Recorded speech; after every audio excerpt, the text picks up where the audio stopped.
Hey guys, how is everybody doing? The month that was April of 2025 is now officially, no, excuse me, behind us, and now we are in the brand new month of May. God, we are already in the fifth month of 2025. Time has been moving very fast, and I don't like it. And it's scary because then summer is almost here, and then I'm going to be out of school, and then I'm going to be learning how to drive. And then the whole pattern's going to repeat. I go to school, Christmas, Halloween. Halloween comes before Christmas. But anyways, I was able to watch six brand new movies during the whole month of April, which is the most out of the entire year so far, and it's one more from last month. But yeah, it's kind of been slow-ish for me when it comes to watching new movies, which I've kind of been doing the same thing I've been doing the last like year and a half now, is just going with trying to watch all the new movies that I'm able to, but I haven't been able to much because I there's just other stuff going on. I'm just not able to watch every movie that I want to, but I was still able to watch six brand new movies, which I still think is a decent amount for a whole month. But yeah, this is the most that that I've watched in the whole month, and thankfully we're getting into the summer season to where I'm going to be able to watch a lot more movies and make a lot more videos, which I'm pretty excited for. Which I'm gonna be working like a Las Vegas whore for the next 2.5 months of all the videos that I have planned. But with that all out of the way, here's my ranking of all six of the brand new movies I watched during the month of April of 2025. Coming in at number six, my least favorite movie of April 2025, and I'm not really surprised that this is my least favorite, but at the same time, I am a little bit disappointed, and that is going to be Blumhouse's new film, Drop. Now, I'm going to be completely honest, I didn't really have a lot of interest in this movie, and I didn't really think I was going to watch it, but I was just free on a Saturday night, and I had nothing else to do. I saw that this movie was out, and I was just like, you know what, let's give it a shot. And honestly, I was never gonna watch this movie. The only reason I went and watched it is because Christopher Landon directed it. And if you don't know who that is, he's the director of Happy Death Day and Freaky, which are two movies that I really enjoy. Those are two horror movies that I really enjoy. I think those are just a lot of fun horror movies where they take like a classic movie, like a classic comedy movie, and they turn it into a horror movie. Like Happy Death Day is a horror spin-off of Groundhog's Day of that concept, but it's turned into a horror slasher. Same thing with Freaky, but obviously by the title, it is inspired by Freaky Friday, but that's turned into a slasher as well. And I have not seen Christopher Landon's movie We Have a Ghost that's on Netflix. I didn't really care to watch that because one, I didn't hear good things, and two, it just didn't interest me. And this guy was originally meant to direct Scream 7, but with all of the controversy that happened around it, he decided to leave the project. And since he left that, he gained space and he gained time to make Drop, and this was the movie that he went to go make instead. And again, I was never gonna watch it, and I saw the trailer, which was a mistake on my part. I should have never watched it because the a Blumhouse trailer basically reveals their entire movie within 2.5 minutes. And I was just like, okay, that doesn't look very good. And I must have missed it because when I was watching it, I never saw Christopher Landon's name on it. And I found out that he was the director. I'm like, oh, okay, the trailer didn't look good, but hey, maybe it'll actually be good. Maybe the trailer just didn't do it justice. But it was exactly what I thought it was going to be. So what the movie is that you get this girl, she goes on a date, and this guy is like threatening her to kill her date or her son is going to be killed. Which it sounds like a cool idea, honestly. The concept of the movie is pretty good. I'll give it that for sure. And I do think the main actress in this movie, I don't remember her name, and one, I didn't really learn it if I'm being honest. I think she does a pretty good job being in the lead role. I think she plays this role pretty well of what she has to go through throughout the entire movie, but at the end of the day, it's just repetitive and it's just overdue and it's just overstaying its welcome because the entire movie is literally her God, excuse me, is her on this date, and this guy is like harassing her and texting her. It's just like, if you don't kill him, I'm gonna kill your son, and then like saying he'll kill her too as well. And like it's just like, okay, what is the point of this? What's going on?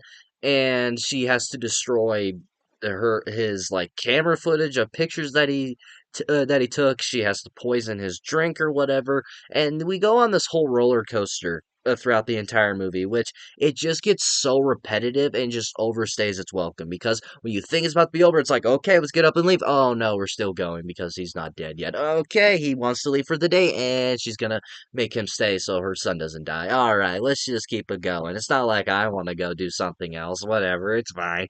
But that's just the entire movie. and it's just boring. And the actual twist that we get, I called it the second the character walked in when she went on her fucking date. There's this guy that walks in and comes and talks to her randomly, and I was just like, oh, that's him. That's who's gonna be doing all this, and it was exactly what I thought. And it wasn't fucking hard. It doesn't take a fucking bat to see that, and they're blind apparently, which I don't think is true. I don't think, but bats are blind. But it's just, I don't know. I was really disappointed because I was really hoping that this would have ended up working for me because Christopher Landon's name was on it. But unfortunately, it just didn't feel like his movie. It did not feel like a movie that he was actually trying to make. And I'm glad that this movie got positive reviews and was well received by most people because I'm happy for Christopher Landon. That just shows that he's a very talented director and he's probably going to go on to do better movies than this.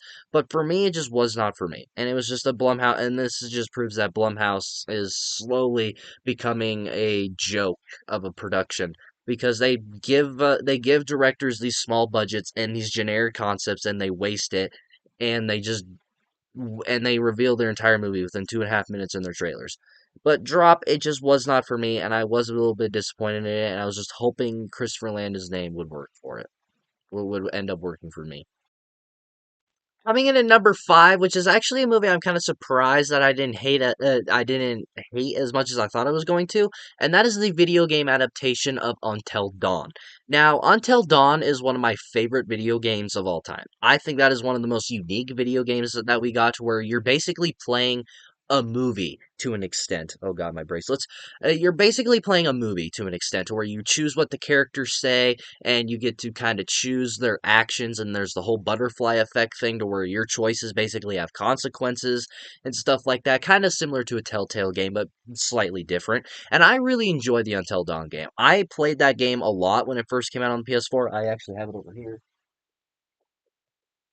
I actually still have the game, which I actually rebought the PS5 remake of it, which I do think is better because it has different unique things, I guess. But I played that game so many times where I literally got every single ending. I got to where they all lived, where they all died, or this character only lived, or this character only lived. That was one of the few games that I actually went on to platinum because I was trying to see what every single ending looked like and what every single choice looked like, and like you chose all the good decisions and all the bad decisions basically. And when I heard they were making a movie on it, I was just like, okay, I don't know how you can make a movie on Until Dawn when the game itself is basically a movie itself, but hey, they could do something interesting here. But then they revealed that they're going to be doing something basically different because, again, your choices have consequences in the game. And so, what they've tried to do is that every time all of them die, they basically have this whole Groundhog's Day effect to where they basically restart the night until they survive until dawn, and every single night these new monsters or new killers come in trying to kill them. Instantly when I saw the trailer for this movie and I saw that's what they were doing, I'm like, this is not Until Dawn. What are we doing? This is not what Until Dawn is. That is not what the story is. That is not at all what I think you should be doing. But I was okay. I'll give them a shot. Maybe it could be interesting. To an extent, I can see what they're trying to do. This could have worked as its own movie, if you ask me. If you took the Until Dawn title off there, took a few Easter eggs out of there, took out the Wendigo monsters that we do get in this movie for a small bit, this honestly could have worked as a pretty generic horror movie, if you ask me. This could have worked as a pretty fun throwback to horror movies, and it also pays homage to like different genres of horror, which I really enjoy. And I was like, okay, this could have worked as its own movie, but looking at it as an Until Dawn adaptation, it just does not work for me. Now, it's fine. I don't think it's terrible. I don't think it's one of the worst video game adaptations we've ever gotten, but I just felt like there was such a big opportunity for them to cast the original actors from the game and try to be come up with a brand new story. Get this like what I picture an Until Dawn movie, so you don't have to readapt the story that you get in the game. get the same actors that you got from the game and just come up with a brand new story but similar to the game, to where it's different for new audiences, and just have enough easter eggs there for video game fans. That's what The Last of Us is doing, basically. Look at that. Like, I seriously am questioning of how studios are making video game adaptations, to where it's just like, oh, let's take that, but let's not adapt it perfectly from the actual fucking adaptation that we're fucking adapting it from. Like, look at The Last of Us. That's a perfect example of how to do a video game adaptation. They did it into a TV show. They literally took lines and scenes and atmosphere from the fucking video game. And then it's well praised, and it's fucking financial, it's fucking critically acclaimed and everything. People love that show. Why? Because it's fucking perfect from the video game. Take that and basically just put that into fucking other video game adaptations. But overall, I think the movie's okay. Does it has moments to where it pays pretty good homage to the video game, to where there's a lot of cool Easter eggs, or where you get the guy that's like the therapist or the doctor from the game. He's even a character in this movie, which I thought was cool. There's a lot of good Easter eggs, and it did feel like Until Dawn every now and then. But just looking at it as a movie, it's fine. Looking at it as an Until Dawn adaptation, it could have been a lot better. Coming in at number four is another video game adaptation, which this is a movie I am surprised was not at the bottom of the list, and this is a movie I'm actually kind of surprised I enjoyed at all, if I'm being honest. And that is a Minecraft movie. When this movie was announced, or not announced, but when I saw the first trailer for this movie, I was like, oh wow, this can end up being one of the worst movies I have ever watched in my life. Because, oh my god, what the fuck am I going to about be watching? And Jack Black as Steve, and like, what the fuck is going on? Like, none of the trailers sold me. I'm sorry. None of them did.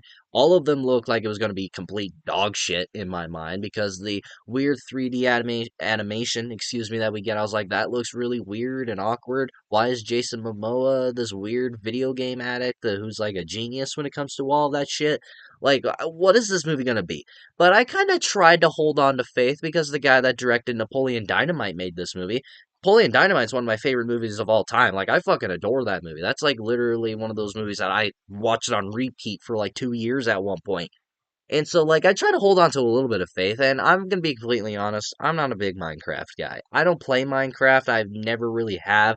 I grew up with people playing it, like, I kinda grew up with Dan TDM playing it, but I never actually fucking watched it.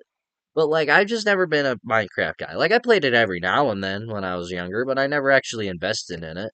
But, like, I don't know. Maybe because I wasn't a big Minecraft fan is why I was not looking forward to this movie. However, I can't lie and say that I didn't enjoy it a small bit, because I actually was a little bit entertained watching the movie. Now, is this movie good? No, it's pretty fucking bad if you ask me. Is it fun? Yeah, it's pretty fun, honestly. It's stupid and it's not very good, but it's fun. It's an enjoyable movie enough to where wasn't miserable or bored or wanting to like leave the theater or wanting to like fucking kill myself. I was so bored or anything like that. Like, I was watching it, and I watched this movie on my birthday, because this was technically my birthday movie. I was sitting there, I was like, oh, I'm not bored or like annoyed or anything. This is not too bad. I'm actually kind of entertained, and it was kind of fucking weird. Like, there's actually like a lot of bits in this movie to where I actually enjoyed. Like, and where like the world, like the actual Minecraft world and the 3D animation didn't look terrible either. But the one complaint that I do have is, besides Jack Black and Jason Momoa, everybody else fucking sucks. Like, I was sitting there, I'm like, I don't care about you. I don't remember your name. I don't know what's going on with you. I really don't care. But when Jack Black and Jason Momoa are on screen, I'm like, I'm having fun, because those two were the MVPs of the movie. But overall, I'm actually kind of surprised that I didn't hate this fucking movie. I really expected to hate it. I really thought this movie was going to be terrible. I was not going to be surprised if it ended up on like my top 10 worst of the year. But surprisingly, it's going to be on my top 10 surprising movies of the year, because I did not expect to like this movie whatsoever. But yeah, the movie is not very good, but it's honestly a fun time. And this movie is definitely the definition of brain rot, cuz oh my god, this movie is like fucking brain rot, because like if you take your 5-year-old to see this, don't be surprised if they get like fucking Fs when they're in high school. Coming in at number three is going to be Havoc. This is a brand new Netflix movie that came out this a few weeks ago, and I kind of forgot this movie even came out. I kind of watched this movie last minute, if you ask me the truth. But this was a movie that I didn't really know much about, if I'm being honest. I remember when this movie got a teaser trailer when it first came out, I believe at the beginning or end of March. Like the beginning of April or end of March, I remember seeing a teaser for this, but I didn't really know what it was. What before I watched it, all I really knew was that it had Tom Hardy in it, and that it was a badass action movie to where he basically was a cop and he was trying to take down a drug lord or drug deal thing or whatever. That's all I really knew, and that's all that kind of took me to sold me because Tom Hardy in an action movie that just sounds like a lot of fun. Now, but I didn't really plan on watching it either because usually when Netflix has this movie that's coming out that sounds like it could be a lot of fun or it has this great concept or you read the plot synopsis, you're like, oh wow, this could be a lot of fun. This could be like a really good action movie or like a really fun movie. And then you watch it and you're just like, oh, that's wasted potential. And that's exactly what I thought this movie was going to be. I didn't watch it when it first came out because I was just like, is it even going to be good? It's a Netflix movie and they might waste it. But then a buddy of mine who I was sitting in math class with, he told me, he's like, dude, this movie's right up your alley. I guarantee you're going to like this movie. I'm like, okay, I guess I'll have to check it out. That day I went home and watched it, and I really enjoyed Havoc. But basically, all this movie is, it's just one huge action movie. It's like just nonstop action. And what I liked about this movie and why it was kind of unique and kind of a breath of fresh air in a way is that there's no heroes in this movie. And I kind of realized that everyone's kind of an anti-hero or just a straight up villain because Tom Hardy's character who I thought would be like the hero of this movie or like the cop trying to take everybody down. No, he's not a very good person either. Like you're following this guy, he's a dirty cop. Like he literally stole cocaine and stole dirty money and he admitted to it and he ended up accidentally killing like an undercover cop. Like this guy is not a good person. And then the other people that he works with, they were part of like the killing of an innocent cop. He tricked the DA to get like this political guy in this movie, like the main political guy out of trouble, basically. And then you got these drug lords, and then you got this whole the Asian mobster stuff going on. Like I thought it was unique that we didn't like have a hero. Like you had no one to really root for. I guess you have Tom Hardy to root for because it's Tom Hardy and he's a badass. But I was just like, there's no one to root for, and there's nobody that's really a good guy. And that was kind of, and that's something that I actually liked about the movie, and that's not something I was expecting. And like I said, basically the whole movie is just one huge action movie, and the action in this movie is awesome. But the one actually, there's two downsides to it. One is that during the action sequences, you can tell it's full on CG blood. Like you can just tell, like just watching it, it's just like, oh, that's CGI, that's fucking dumb. Why would you do that? And two, a lot of shaky cam. It's a lot of shaky cam, but it's just like, okay, it's not overly distracting. It's just like, okay, you can tell there's shaky cam going on, and it's just a little disappointing that it's like that. But it's fine. It's whatever. But the action in this movie is awesome, especially in the nightclub sequence, because that was awesome. That's when I was just like sitting there. I was just like, this movie's awesome. Why the fuck didn't I watch it when it first came out? Which I really enjoyed Havoc. I thought it was really fun. It was honestly surprising that I enjoyed a fucking Netflix movie for the first time in a while. Like the last one I enjoyed, I think at the top of my mind was Hitman last year. That was a lot of fun, but at the same time, that wasn't really a Netflix movie. Netflix just got the rights to it. But yeah, I really enjoyed Havoc. I thought it was a lot of fun. The action was really good. It's a generic movie about this cop trying to take down drug lords and mobsters and stuff like that. But it's just fun, and the movie's really fucking violent, which I really liked. And it kind of felt like I was watching a video game, kind of how violent it was and how action packed it was. I was just like I felt like I was watching a video game. But yeah, I really enjoyed Havoc. I had a lot of fun with this movie. And if you were kind of doubtful on this movie because it was a Netflix movie, I would still tell you to check it out and try and give it a shot because I really enjoyed it. And if you are just a person that just loves violent action sequences, this movie is definitely right up your alley. Coming in at number two is The Accountant 2. Now, this is a movie I'm actually really surprised that I enjoyed as much because I reviewed the first Accountant before this one came out, and I thought that one was okay. I didn't care for it too much. I thought it was fun enough. I thought it was a decent action movie enough for a movie that came out a few years ago, but I didn't really care for it too much. I thought it was okay, and I didn't really have a lot of faith in the sequel because I was just like, okay, this movie took like 9 years to come out and I didn't really care for the first one. So I don't really have a lot of expectations for this one, but I really enjoyed The Accountant too because I thought what I wanted the first one to be, I felt like they put that all in this one because I really enjoyed this one to where Christian Wolf, I thought his character was fine in the first movie, but his character really improved for me in the second one because he was actually funny in this movie because like the first one has this more serious, darker-ish tone, but the sequel leads more into comedy leans more into comedy, mainly because of Ben Affleck and John Bernthal. And I really thought that was a better move because really think The Accountant works better as an action, like a buddy cop action movie. Because like I really like this comedic tone that we turn into. I really enjoyed that, and I thought that made the movie more watchable and it made the movie more enjoyable. And of course, the main thing that makes this movie so watchable and the main thing why I enjoyed it so much was John Bernthal and Ben Affleck, and their chemistry in this movie was amazing. I really bought into it, and I really want to see these two do another movie together again. Either it's The Accountant 3 or some other different action movie. I don't really care what it is because I just want to see these two in a movie again because their chemistry is awesome, and it just made this movie just a lot of fun. And I really like this detective side of this story that we take. Yeah, sure, the first one kind of had that detective story to it, but they never really leaned into it. But this one they leaned more towards into it, which I thought was really a good move to do, and I really enjoyed what they were doing. But the reveal that we do get, excuse me, that we do get in the end, I thought was kind of predictable, and at the same time, it just wasn't mind blowing. And it's just like, okay, that's a weird decision to make, but whatever. Like, it wasn't like it was obvious or anything, but it was just like, oh, it just felt like a bland reveal. It's just like, oh, it's actually this person who's this person in the picture. It's just like, oh, really? That's all you got? And the action in this movie, we don't get much of it in the first movie. We get a lot more in this one, and it's a lot more fun. And especially the final sequence that we get in this movie, like that was a great action sequence. And John Bernthal, he's the MVP of this movie. I really love John Bernthal, and I just want to see Ben Affleck and him do another movie together because these two's chemistry was just awesome. But I really enjoyed The Accountant too. I preferred it over the first one. I really enjoyed this movie, and it was everything that I was kind of hoping the first one would be. And it just, I really enjoyed it. I thought this one had more stakes. It was actually the comedic tone that we went with was actually pretty good, and the action was better. Everything that I wanted the first one to be is just done in this one, and it's done better. And we get a lot more action. We get better characters, and like the character of Christian Wolf is better in my mind in this one.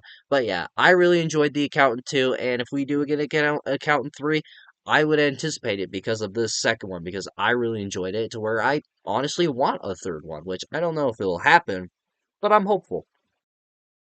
But coming in at my number one, my favorite movie of April 2025, and so far my favorite movie of the entire year, and it's not even a debate of what it is, and that is Sinners.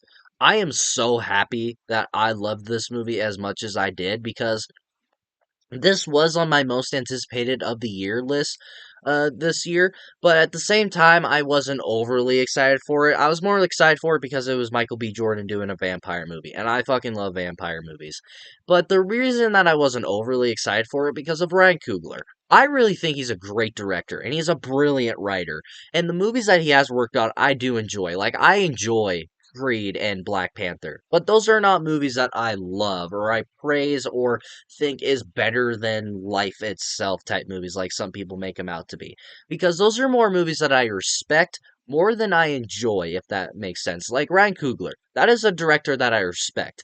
I don't love the guy though. I respect him because he is a brilliant director and a brilliant writer, and I respect him for it. But I don't love the guy. I don't think he's not. I don't think he's like a top five director in my mind.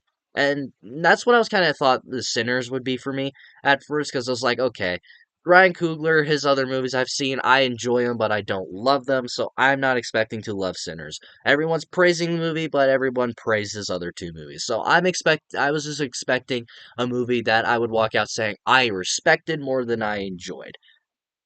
But oh my god, this is one of the best movies that I have seen in the this entire decade. The whole 2020s decade, this is one of the best movies of this decade because this movie was fucking awesome. And I am a huge vampire fan. I want to see Ryan Coogler make another one because this movie was amazing. And to where I can genuinely say that I do believe the vampire subgenre is officially back because you got movies like Renfield, Abigail, Nosferatu, Sinners, and there's another one that came out a few years ago. Last Voyage of Demeter, which isn't very good, but it's again another serious vampire movie. With all of those vampire movies now officially out, I can officially confirm to myself, and I can really believe that the vampire subgenre is back to where I think we're officially done with the Twilight era, and to where to where we're back to the serious vampire subgenre again, because these vampires were awesome, and this whole movie was just awesome. To where it had great commentary on like Black history, and this is not anything that I expected to say walking out of Sinners is that the soundtrack was pretty good, and I don't really like this movie can be considered musical-ish, I guess, because it does have a lot of musical elements. But the music in this movie was really good. I really enjoyed that. And Michael B. Jordan, the twin effect that we have with him, to where he's like playing, he plays twins in this movie, the way that they do it makes me forget that he's playing two characters, because whenever they're on screen together, it feels like it's two different actors. That's how good he fucking does in this movie. And that's just how good the uh twin effect or whatever the fuck they use to make him look like he's twins in this movie work, because I forgot that he was playing a twin. But yeah, this movie was awesome. And where a lot of people were saying that it's a kind of an original movie, which yeah, I guess it's an original movie, but it felt a lot like From Dusk Till Dawn. Like, come on, you can't tell me when you watch From Dusk Till Dawn and then Sinners, you can't see the similarities there. They're basically like cousins. But yeah, I really loved Sinners. This is my favorite movie of the year so far, which there's not a lot of competition. But I love this movie. I truly did, to where this is the first movie of 2025 to where I can say I loved the movie. So yeah, Sinners, it's easily my number one of April 2025 and my number one of the movie, number one movie of the year so far. Thank you all so much for watching my ranking of all six 2025 April movies that I watched, ranked from worst to best. What movies did you watch during the month of April? Let me know in the comments below, and we shall talk about it. And if you like this video, like it. If you love to subscribe to the bell notification so you will be notified for all my latest videos. And of course, until my next video, see you all next time.